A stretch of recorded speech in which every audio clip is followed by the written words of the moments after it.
Brought to you by Sharda University. Where the software engineer meets the gifted content writer. The world comes together at Sharda University. Uniform civil code यानी कि UCC पिछले कई सालों से ये मुद्दा देश की राजनीति और अदालतों दोनों में चर्चा का विषय रहा है। अब इस दिशा में महाराष्ट्र सरकार ने भी बड़ा कदम बढ़ाया है, लेकिन सरकार अभी सीधे यूसीसी लागू नहीं करने जा रही है। उससे पहले एक एक्सपर्ट कमेटी बनाई जाएगी जो कानून का मसौदा तैयार करेगी।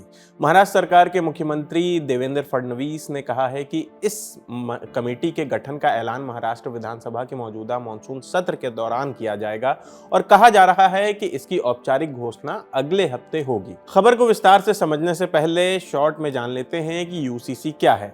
अभी भारत में शादी, तलाक, गोद लेना और संपत्ति के बंटवारे जैसे मामलों में अलग अलग धर्मों के लिए अलग अलग कानून हैं। यानी हिंदू, मुस्लिम, ईसाई, सिख और दूसरे समुदाय अपने अपने निजी कानूनों के हिसाब से इन मामलों का निपटारा करते हैं और देखते हैं। लेकिन आज़ादी के बाद से ही एक ऐसी व्यवस्था की मांग होती रही है जिसमें इन सभी मामलों के लिए पूरे देश में एक ही कानून हो, यानी कि एक कानून।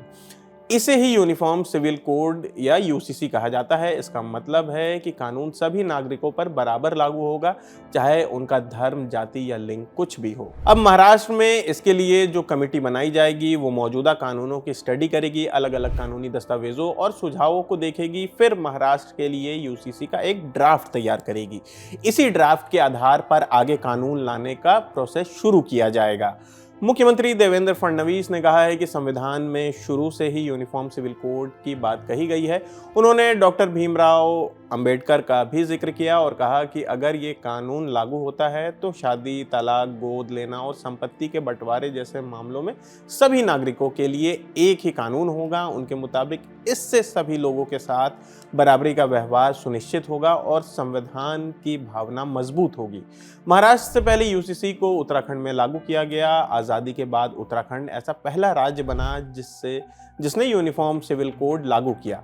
अब महाराष्ट्र भी अपना मसौदा तैयार करते वक्त उत्तराखंड के एक्सपीरियंस को देखा, मतलब कि ऐसा कहा जा रहा है कि जो ड्राफ्ट तैयार होगा उसके लिए उत्तराखंड के एक्सपीरियंस पर भी नज़र डाली जाएगी।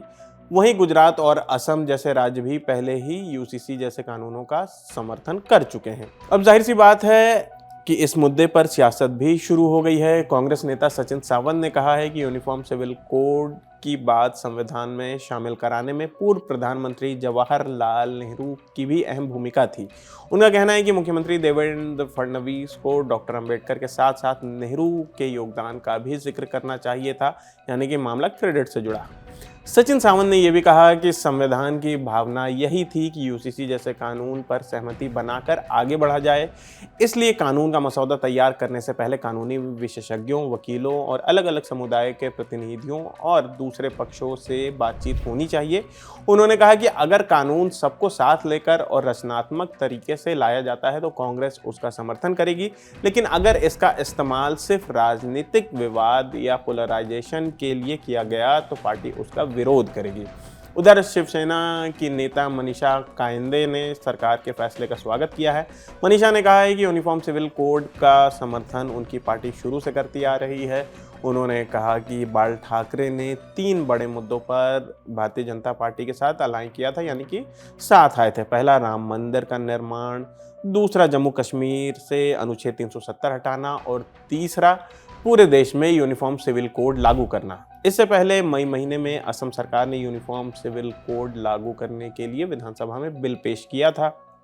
बीजेपी ने 2026 के विधानसभा चुनाव से पहले अपने घोषणा पत्र में वादा किया था कि अगर सरकार बनी असम में तो असम में यूनिफॉर्म सिविल कोड लागू किया जाएगा। सरकार बनने के बाद 13 मई को हुई पहली कैबिनेट बैठक में इस बिल को लाने को मंजूरी दे दी गई थी।